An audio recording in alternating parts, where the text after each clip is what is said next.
आखिरी सितारे पाइसेस यानी कि बुर्ज हूत वालों की, जिनके पास अगर अपनी डेट ऑफ बर्थ किसी भी वजह से नहीं है और जो है आपका नाम इंग्लिश में डी दाऊद हो गया, दानिया हो गया, उर्दू में दाल से शुरू होता है, तो भी ये सितारा या इसकी जर्नलाइज इंफॉर्मेशन जो है वो आप लोगों की बिल्कुल मदद करेगी।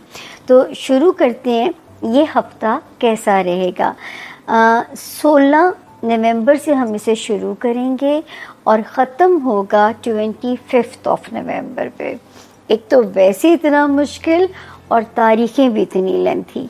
16-17 नवंबर, आपको याद होगा कि जब मैंने इसको क्लोज़ किया था लास्ट वीक, इन 2 तारीखों पे मैंने स्पेशली कहा था कि ज़रा सोच समझ के स्पेंडिंग शेड्यूल पे जाइएगा। अगर पेंडिंग कर सकते हैं तो उसे पेंडिंग कर दीजिएगा, और अगर लगे कि फिर भी ख़र्चा, कभी कभी नागवार ख़र्चे भी आ जाते हैं, तो 16 और 17 नवंबर जो है ऐसी ही तारीखें हैं जो कि हमें आपके लिए वॉर्न कर रही हैं कि जो है आप, ताकि हम आपको यहाँ पे ज़रा सा गाइड कर सकें, समझा सकें। उसके बाद ये हम आगे चलते हैं। 18 नवंबर से 25 नवंबर तक मेरे पाइसेस की जो जर्नी है सेफ चल रही है, स्पेशली मेरे पाइसियंस जो स्टूडेंट्स हैं उनके लिए, और जो ज़ाती कारोबार में उनके लिए। 24 अक्टूबर को एक सितारा आता है जो कि मेरे पाइसियन स्टूडेंट की,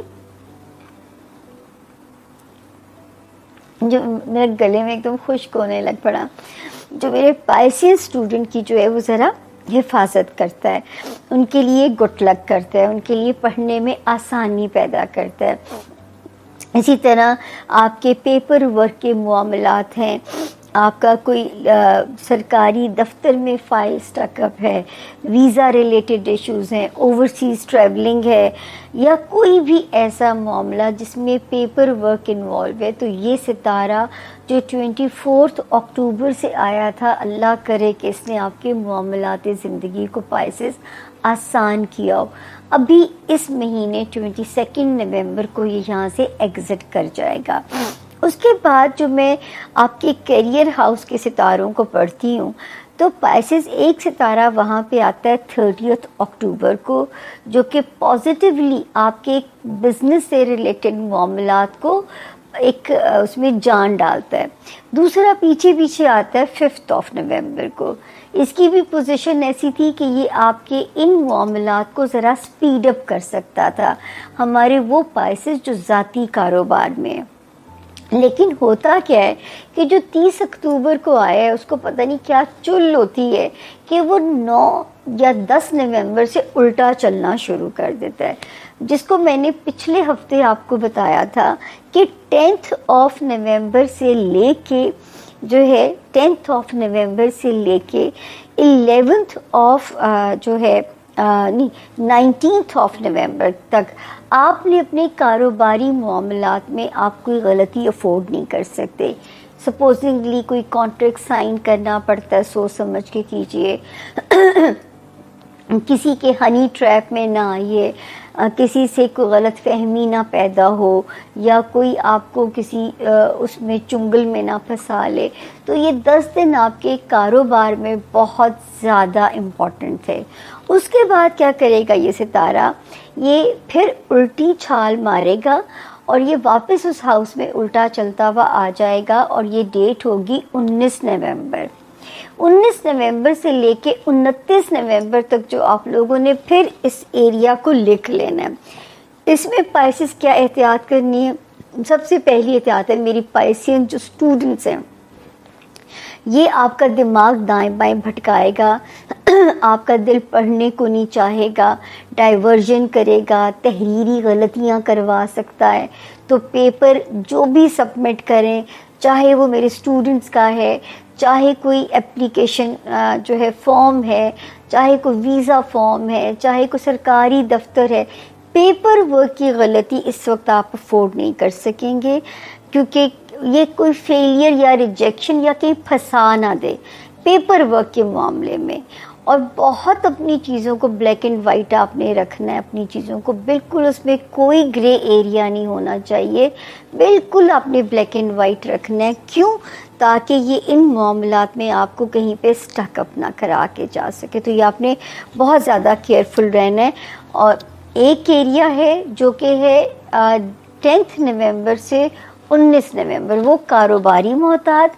फिर 20 नवंबर से 29 नवंबर, ये जो मैंने अभी सारे हाउसेस गिनवाए हैं, रिवाइंड करके सुन लें और इसको ज़रा समझ लेना है आप लोगों ने। कहीं बैरून मुल्क सफ़र करना पड़े, सदका दे के सफ़र की बिस्मिल्लाह करनी है। अपने पेपर्स का ध्यान रखना है, कोई पेपर्स का लॉस या फेलियर या रिजेक्शन इस वक्त अनअफोर्डेबल होगा अगर आपने एहतियात से काम ना लिया। दूसरा, आपको वार्निंग जोन आपको मैं देती चली आ रही हूँ मेरे पाइसियंस को, वो है उनकी रिलेशनशिप, चाहे अज़दवाजी ज़िंदगी है, कारोबारी रिलेशंस हैं, सोशल रिलेशंस हैं, अपना कॉन्फिडेंस है। तो ये वाला साल इनसिक्योरिटीज़ का साल है इन रिश्तों को लेके जो है। यानी 12 जनवरी 2025 से मैंने वार्निंग देना शुरू की थी अपने पाइसियंस को, 2 सितंबर से इसकी शिद्दत बढ़ गई है।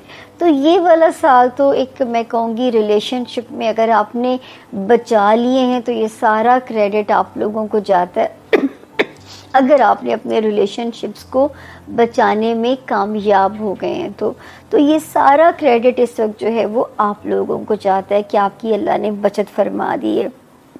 लेकिन फिर भी मैं कहूँगी मोहतात चलिएगा अपनी चीज़ों को लेके।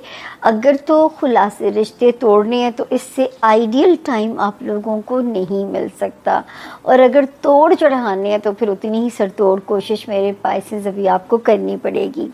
फिर एक सितारा जो 10 जून को आया था, जिससे मुझे उम्मीद थी कि ये आपकी लव लाइफ में वार्मथ पैदा करेगा। पाइसियंस बच्चों की कोई खुशी दे सकता है, औलादे नरीना दे सकता है, या बच्चों की दुनियावी मामलात में आपको खुश कर सकता है।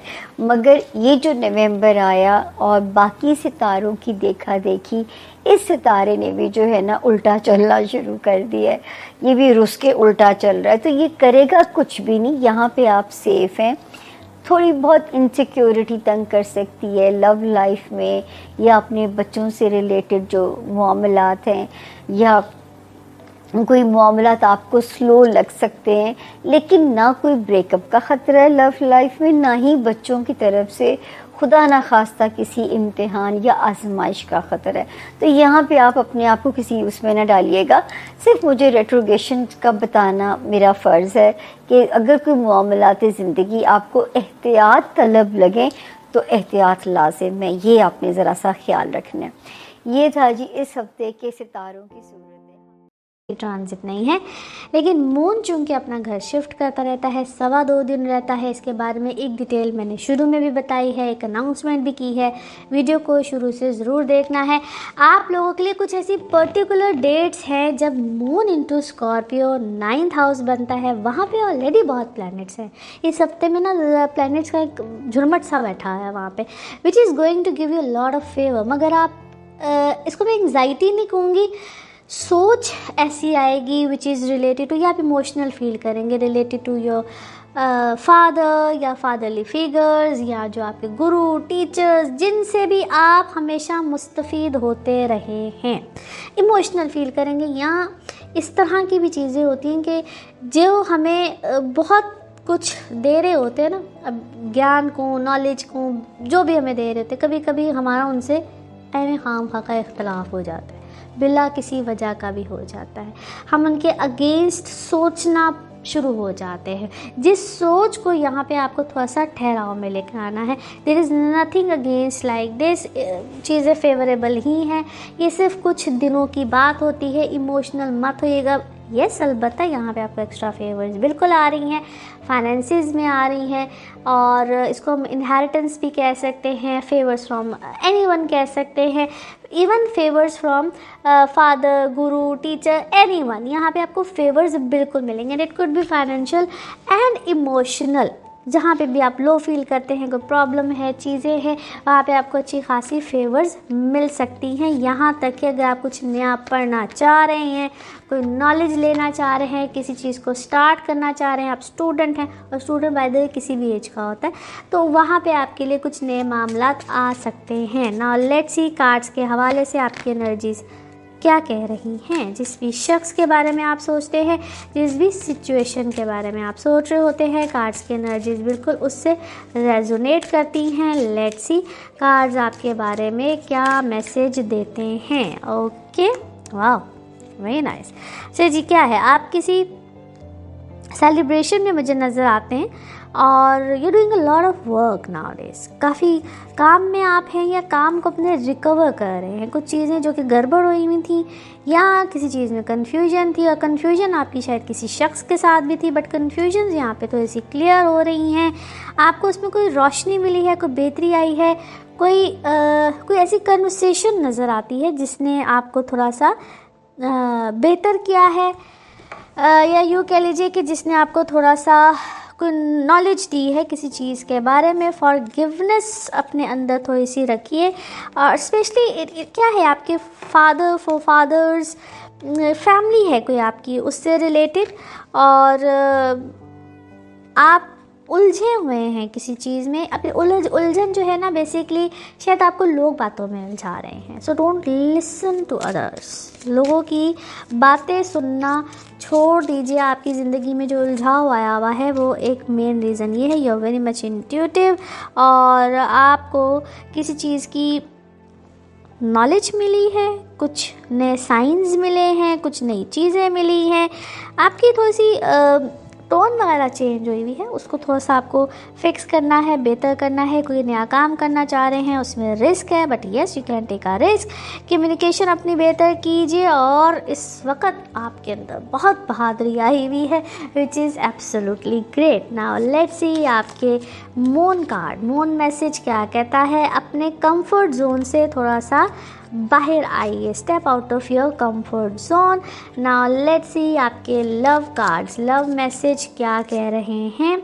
अच्छा जी, कोई पार्टनरशिप, कोई कमिटमेंट या कोई यूनियन इस वक्त आपकी ज़िंदगी में आ सकता है। नाउ लेट्स सी आपके लिए one more message and colour of this week. Okay, आप हर एक की कहते हैं टाइम आउट, ठीक है। आप किसी की टेक केयर करने में इतने बिजी हैं that you need to take care of yourself now. So अपना ख्याल रखिए, अपनी नीड्स का ख्याल रखिए, और दूसरों की केयर स्टॉप कीजिए या उतनी कीजिए जितनी आप कर सकते हैं। Colour of this week is brown, colour of this week is brown. Now let's see आपके लिए पिकअप अ कार्ड में क्या निकलता है। कार्ड्स तो करते हैं शफल, अपने माइंड में सोचिएगा एक क्वेश्चन, यहाँ पे है सिर्फ एक ही आंसर, और ये रहा आपका answer. Okay, with in the next few months, कुछ अगले महीनों के अंदर इंशाल्लाह जो भी आपने सोचा, इसके साथ ही आप लोगों के लिए है जनाब ये एक जर्नल रीडिंग। बाकी जिस वक्त आप अपनी पर्सनल रीडिंग लेना चाहें, वो आपके बारे में हो या आप किसी वेल हमारे पाइसेस दोस्तों के लिए ये हफ्ता अपनी तरफ का इम्पोर्टेंट, हर हफ्ते ये कहती हूँ पाइसेस दोस्तों को कि ये हफ्ता आपके लिए बहुत इम्पोर्टेंट है। उसकी वजह ये है कि आपका जो अपना घर है उसमें प्लैनेट्स आते हैं, जाते हैं, आते हैं, फिर वापस आ जाते हैं। और अभी सारे रेट्रोग्रेड है इस हफ्ते, तो राहु भी रेट्रोग्रेड है, सैटर्न भी रेट्रोग्रेड है, नेपच्यून भी रेट्रोग्रेड है, सारे आपके घर में। और ऊपर से 9वें घर में शिफ्ट हो गया आपका मरकरी, और 9वां घर जो है आपका वो होता है आपके एक बहुत इम्पोर्टेंट घर, क्योंकि ये घर ट्रैवल से वाबस्ता है, एजुकेशन से, आपके ख्यालात से, आपके एजुकेशन बेसिकली लगा लीजिए और ट्रैवल लगा लीजिए। सो ट्रैवल के मामलात आपके लिए बहुत इम्पोर्टेंट रहेंगे। और जो पूरी वाइब है थर्ड हाउस में, जहाँ जाके जो ये यूरेनस भी रेट्रोग्रेड है, और ऑब्वियसली जो भी प्लैनेटरी साइंस हैं उसमें ये कि अगर आप एग्ज़ाम्स हैं सकते तो बहुत केयरफुल होइएगा। प्रेजेंटेशन है, इंटरव्यू, एग्ज़ाम्स है, आपने इसको मिलना है, आपको बात करनी है, any presentation be very careful. आप कहीं ब्लैंक हो सकते हैं, किसी से बात करते करते आप ब्लैंक हो। सो आपने अपने आप को पहले से प्रिपेयर रखना है कि आप ब्लैंक नहीं होना। आपने जो बात आपके ज़हन में आप करना चाहते हैं या आपने बयान करनी है, व्हाटएवर, उसके लिए या रिहर्सल कर लीजिए या अपनी थेरेपी कर लीजिए कि आपने ब्लैंक नहीं होना। ऐसे होता है ना कि एकदम बात आप, जैसे आप कुछ लेने बाज़ार गए और आप भूल जाते हैं कि आप लेने क्या आए, या आप बात करने शुरू करते हैं और आप भूल जाते हैं, बेसिक पॉइंट भूल जाते हैं डिबेट का, जो वो पॉइंट जिस पर आपने डिबेट जीतनी है, आप सारी डिबेट कर लेते हैं, वो पॉइंट भूल जाते हैं। सो ऐसी सिचुएशन है, इसका आपने ध्यान रखना है। और उसके बाद आपने अपने जो जितने भी गैजेट्स हैं, जितने भी आपकी गाड़ी है, आपका फ़ोन है, आपका लैपटॉप है, आपकी सवारी है, इसका ध्यान रखना है, क्योंकि गुमने का, ख़राब होने का, मिसप्लेस होने का, इसका खर्चा। और उसके साथ साथ ध्यान रखिएगा, अगर आप ध्यान कर लेते हैं तो फिर यूँ लगता है कि जैसे आप उसको अपग्रेड करेंगे अपने फ़ोन को, या आफ्टर दिस वीक आप अपग्रेड करेंगे अपनी चीज़ों को। लेकिन इस हफ्ते कोशिश करें कि आपकी चीज़ें बच जाए। आपको वर्क फ्रॉम होम की फैसिलिटी भी मिल रही है, आपको इस हफ्ते अपॉर्चुनिटीज़ भी मिल रहे हैं, और इस हफ्ते ऐसा भी हो सकता है कि अचानक आपकी ज़िंदगी में चीज़ें ठीक होना शुरू हो जाए। बहुत अरसे से जो चीज़ें, जिसे होता है ना रेशम उलझा हुआ होता है, धागे उलझे हुए होते हैं, वो एकदम सुलझना शुरू हो जाए सारा।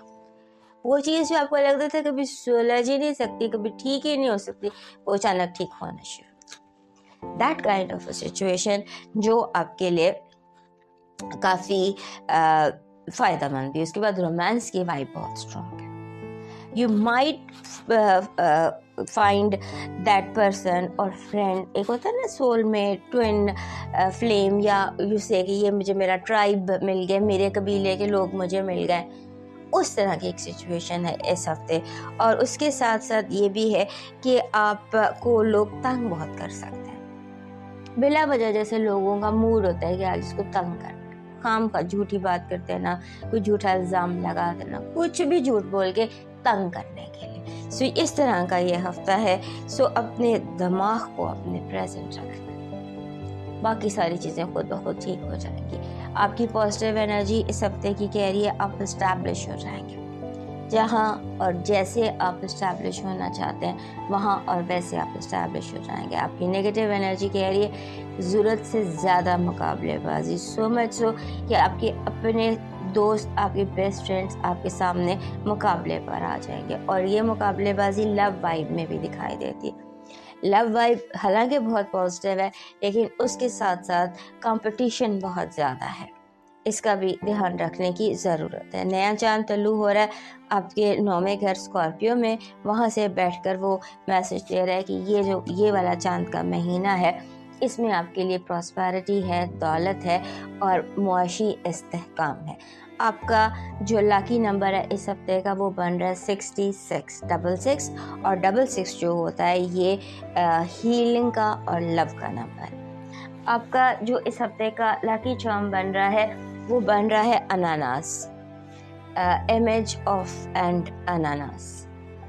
अनानास को जो भी होता है अनानास आपका बन रहा है। आपका इस हफ्ते का जो लकी स्टोन बन रहा है वो बन रहा है ओपलाइट। ओपल की ये फॉर्म होती है, ये इसको ओपलाइट कहते हैं। इसमें 7 रंग दिखाई दे रहे होते हैं। आपका इस हफ्ते का डिवाइन मैसेज कह रहा है अपने दिल को आने वाली चीज़ों, आने वाली खुशियों के लिए तैयार कीजिए, और गुजरे हुए गमों से, गुजरे हुए हादसों से गमगीन होने की बजाय खुद को आने वाली खुशियों के लिए तैयार रखिए। आपका रब आप पर मेहरबान है, उससे दुआ कीजिए, उससे मांगिए, वो आपको वही देगा जो आपको इस वक्त चाहिए। दोस्तों ये था इस हफ्ते का हाल। से जल्दी तो फिर मिलेंगे, इजाज़त दीजिए।